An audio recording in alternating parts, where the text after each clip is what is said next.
দর্শক, রূপালী বাংলাদেশে স্বাগত জানাচ্ছি। দর্শক, এই মুহূর্তে আমরা অবস্থান করছি রাজধানীর এভারকেয়ার হাসপাতালের সামনে এবং আপনারা যে চিত্রটি আপনারা এখানে দেখতে পাচ্ছেন, ইতিমধ্যে এখানে কিন্তু 5 স্তরের নিরাপত্তা বলয় তৈরি করা হয়েছে।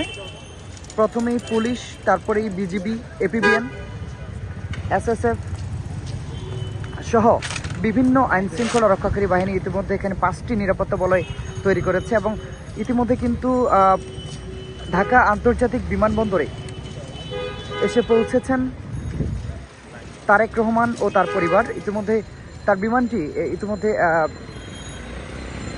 ল্যান্ড করেছে ঢাকা আন্তর্জাতিক বিমানবন্দরে। ট্যাক্সিং শেষে 20 থেকে 25 মিনিটের মধ্যে বের হয়ে পড়বেন তারেক রহমান। 300 ফিটে জনসভা শেষেই তিনি কিন্তু তার মাকে দেখে এখানে আসবেন।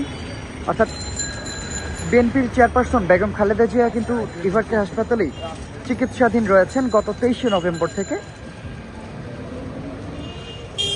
ইতিমধ্যে এভারকেয়ার হাসপাতালের আশেপাশে বিভিন্ন এলাকায় কিন্তু ইতিমধ্যে নিরাপত্তা জোরদার করা হয়েছে। আমরা দেখতে পাচ্ছি